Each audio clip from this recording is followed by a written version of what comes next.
हरे कृष्णा। आज हम भगवान के 24 अवतारों का वर्णन करेंगे। भगवान के अलग अलग मुख्य 24 अवतार हैं, जिनमें से सर्वप्रथम जो पहला अवतार है उसे कहा जाता है सनकादि अवतार। परंतु कई सारे लोग या कथाकार अलग अलग रूप से बताते, कोई बोलते मत्स्य अवतार है, परंतु शास्त्र के अनुसार देखे या भागवतम के अनुसार तो सर्वप्रथम जो अवतार है वह है सनकादि अवतार। कहते हैं कि इस पृथ्वी के शुरुआत में जब कुछ भी नहीं था तो तब महाविष्णु से गर्भोदय विष्णु से शिरोदय विष्णु, और जो गर्भोदय विष्णु थे उनके अंदर से नाभि से कमल प्रकट हुआ और कमल से ब्रह्मा उत्पन्न हुए। तो ब्रह्मा जी जब प्रकट हुए तो ब्रह्मा जी ने देखे कि चारों ओर यह संसार पानी से भरा हुआ है, कुछ भी नहीं है। तो विचार करने लगे कि मैं कौन हूँ, मुझे क्या करना चाहिए। तो उन्होंने एक शब्द उनके कान में सुनाई दिए, त करके। जैसे वो त शब्द का उसके कान में सुनाई दिया, उन्होंने तपस्या चालू की और कहते कि 100 वर्ष तक वह तपस्या करने लगे। 100 वर्ष तक तपस्या करने के बाद भगवान प्रसन्न हुए और उनको जो भी ज्ञान भगवान के पास थे पूर्ण ज्ञान से उनको परिपूर्ण कर दिए। और तब ब्रह्मा जी को कहा कि आप जाकर सृष्टि का विस्तार कीजिए।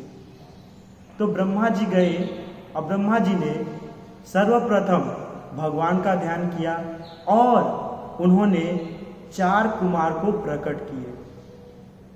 तो 4 कुमार कौन है? सनक, सनातन, सनंदन, सनत कुमार। तो इसको ही भगवान के पहले अवतार के रूप में जाना जाता है, क्योंकि ब्रह्मा ने सबसे पहले जब इस 4 कुमार को प्रकट किए तो उन्होंने पहले भगवान का आह्वान किए। तो भगवान ने ही अपना विस्तार करके एक अवतार लिए ये 4 कुमार के रूप में। तो जब ये 4 कुमार आए तो ब्रह्मा जी ने इनको कहा कि आपको नीचे जाकर सृष्टि का विस्तार करना है, अर्थात कि गृहस्थ जीवन यापन करना है, क्योंकि गृहस्थ जीवन यापन करने से ही सृष्टि का विस्तार हो सकता है।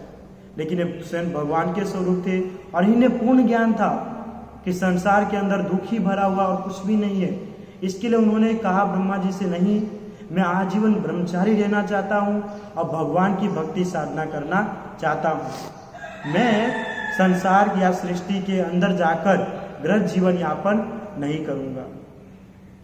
तो ब्रह्मा जी, कई लोग ऐसे कहते हैं कि उस समय क्रोधित हो जाते हैं और उन्हें श्राप दे देते हैं कि तुम 5 वर्ष की आयु से ऊपर कभी बढ़ोगे नहीं, तुम्हारी आयु एक निश्चित रहेगी, 5 वर्ष ही। उसके बाद वह चारों जो कुमार हैं भगवान के पास जाते हैं। भगवान के पास जाकर वह ज्ञान प्राप्त करते हैं और ज्ञान प्राप्त करके वह दिव्य ज्ञान नारद मुनि को देते हैं और कई सारे ऋषि मुनि को भी उपदेश देते हैं। और कहते हैं कि सनातन धर्म की जो स्थापना है शुरुआत में ये 4 कुमार के जरिए ही हुई, क्योंकि भगवान ने अपने पूर्ण ज्ञान सर्वप्रथम जो दिव्य ज्ञान है वह ये 4 कुमार को दिए थे, सनक, सनातन, सनंदन और सनत कुमार। इसलिए सर्वप्रथम जो भगवान के अवतार है वह सनकादि अवतार के रूप में गिना जाता है, जिन्होंने आजीवन ब्रह्मचारी नियम फॉलो किया और आज भी भगवान की भक्ति में स्थिर है। तो सर्वप्रथम जो अवतार है भगवान का ये 4 कुमार के रूप में है। हरे कृष्णा। श्रील प्रभुपाद की जय।